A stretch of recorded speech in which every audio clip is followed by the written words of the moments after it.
နျူကလ িয়ার ဓာတ်အားပေးစက်ရုံကြီးရဲ့အောက်မှာရှားပါတဲ့သားရဲတရိတ်ဆန်တွေရှင်သန်နေတဲ့ဆိုရင်တင်ယုံနိုင်ပါမလားဒီလိုမျိုးထူးဆန်းအံ့အားသင့်စရာဖြစ်ရတဲ့တစ်ခုကအမေရိကန်ပြည်ထောင်စုဖလော်ရီဒါပြည်နယ်မှာတကယ်ဖြစ်ပျက်နေပါတယ်ဖလော်ရီဒါကအမေရိကန်မိချောင်းကြီးတွေကိုတဘာဝအတိုင်းတွေ့ရတဲ့တခုတီးသောနေရာဖြစ်တယ်လို့မိချောင်းနဲ့မိချောင်းဝမ်းခွဲဖြစ်တဲ့ alligator နှစ်မျိုးလုံးတနေရာထဲမှာအတူရှင်တွဲနေထိုင်ကြတဲ့ကမ္ဘာပေါ်ကတခုတီးသောနေရာလေးဖြစ်ပါတယ်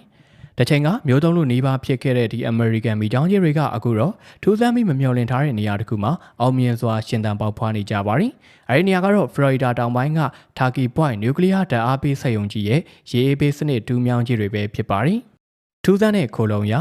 နျူကလ িয়ার စက်ရုံတို့ကြားလိုက်တာနဲ့ဓာတ်ရောင်ကြီးတင့်မာကိုစိုးရိမ်ကြပါတယ်။ဒါပေမဲ့ဒီတူးမြောင်းတွေကရေတွေကနျူကလ িয়ার ပစ္စည်းတွေနဲ့ဓာတ်ရိုက်ထိတွေ့ခြင်းလုံးဝမရှိပါဘူး။သူတို့ကစက်ရုံကနေထွက်လာတဲ့အပူတွေကိုဖယ်ရှားဖို့အတွက်အသုံးပြုတဲ့ရေငန်ရေချိုရောဆက်ထားတဲ့ရေတွေပဲဖြစ်ပါတယ်။ဒီရေဖေးစနစ်တူးမြောင်းစနစ်ကြီးကတကယ်ကိုကြီးမားပါတယ်။အရှေ့အပြင်မိုင်ပေါင်း168မိုင်လောက်ရှိပြီးအာကာသကနေတောင်လှမ်းမြင်ရပါတယ်။ဒီစနစ်ကြီးကို1960ပြည့်လွန်နှစ်တွင်မှာစက်မှုလုပ်ငန်း3အတွက်တည်ဆောက်ခဲ့ပေမယ့်1988ခုနှစ်မှာတော့ပထမဆုံးမိချောင်းအတိုက်ကိုစတင်တွေ့ရှိခဲ့ရကနေတဘာဝပတ်ဝန်းကျင်ဆိုင်ရာအရေးပါတဲ့နေရာတစ်ခုဖြစ်လာခဲ့ပါတယ်။မိချောင်းများရှင်သန်ရခြင်းအကြောင်းအရင်းမိချောင်းကြီးတွေဒီစက်ရုံဝင်းကျင်မှာရှင်သန်ကြီးထွားနေရတဲ့အဓိကအကြောင်းရင်း3ခုရှိပါတယ်။နံပါတ်1ပြေဆုံးတဲ့ဂေယစနစ်ဒူးမြောင်းစနစ်ကြီးကသူ့လိုဂေယစနစ်တစ်ခုဖြစ်နေတဲ့အတွက်မိချောင်းတွေစားသုံးဖို့လုံလောက်တဲ့ငါးလက်စားတဲ့သားကောင်တွေရှိနေခြင်းပဲဖြစ်ပါတယ်။နံပါတ်2ဥဥဖို့တင်တော်ခြင်းအပူချိန်ကိုထိန်းညှိထားတဲ့ရေနဲ့နေကတ်စွာတည်ရှိတဲ့မြင်မာတဲ့ကုန်းမြင့်ပေါင်တွေကမိချောင်းတွေအန်ဒရကင်းကင်းဥဥဖို့အတွက်အကောင်းဆုံးနေရာကိုပေးစွမ်းနေပါတယ်။နံပါတ်3လူသားတွေနောက်ဆက်မှုကင်းခြင်း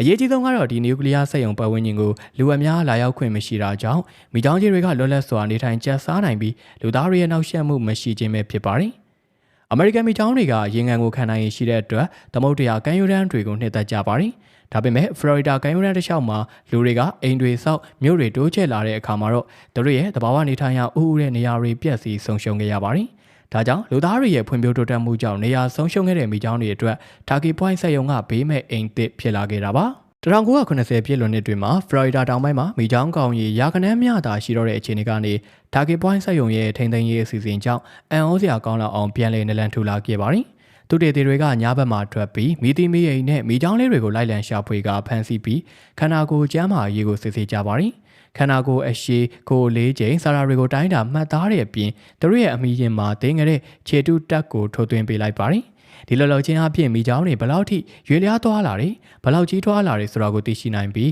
သူတို့ရဲ့မျိုးပွားမှုအောင်မြင်မှုတွေကိုစောင့်ကြည့်နိုင်တာပဲဖြစ်ပါတယ်